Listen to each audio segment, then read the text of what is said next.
ऐसन हाल में गइलू ससुराल में एको बेर न फोन कइलू।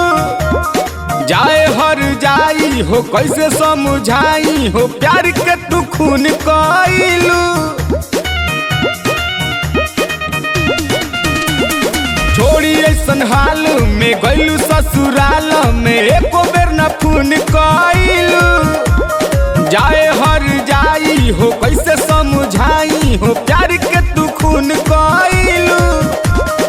करिले न माना पावे आना जाना तहरा जस सतरो के। हैप्पी होली ये जान तारा संगे तारा भतरो के। तारा ननदो छी हतरो के। तारा संगे तारा भतरो के।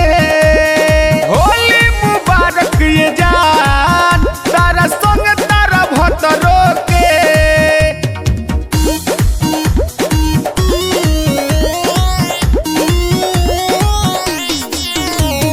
Mixed by Anurag Music, Zin Bazar, Gopalganj.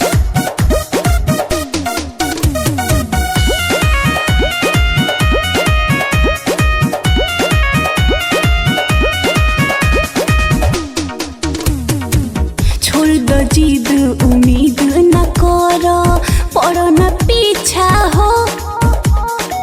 पियो के खाए दो जाए दो अब पूरी न इच्छा हो।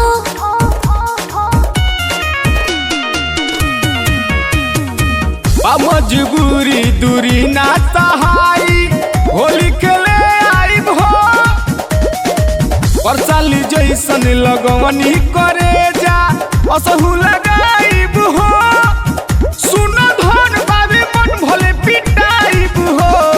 बचपन से आज ले मनल न बात के नस दिल कोठरो के।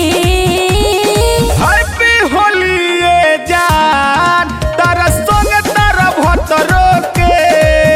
तारा ननदो छी हतरो के। तारा संगे तारा भतरो के।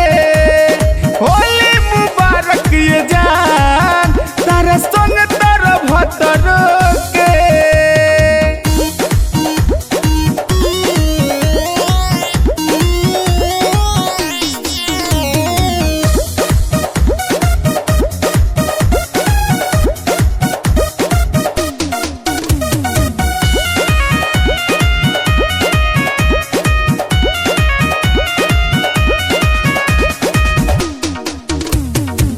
पता जे चोली सजनवा के हमरा तो बहुते बवाल होई हो। तारा के यार जे मार के फेंक दी है बुझो का हाल होई हो।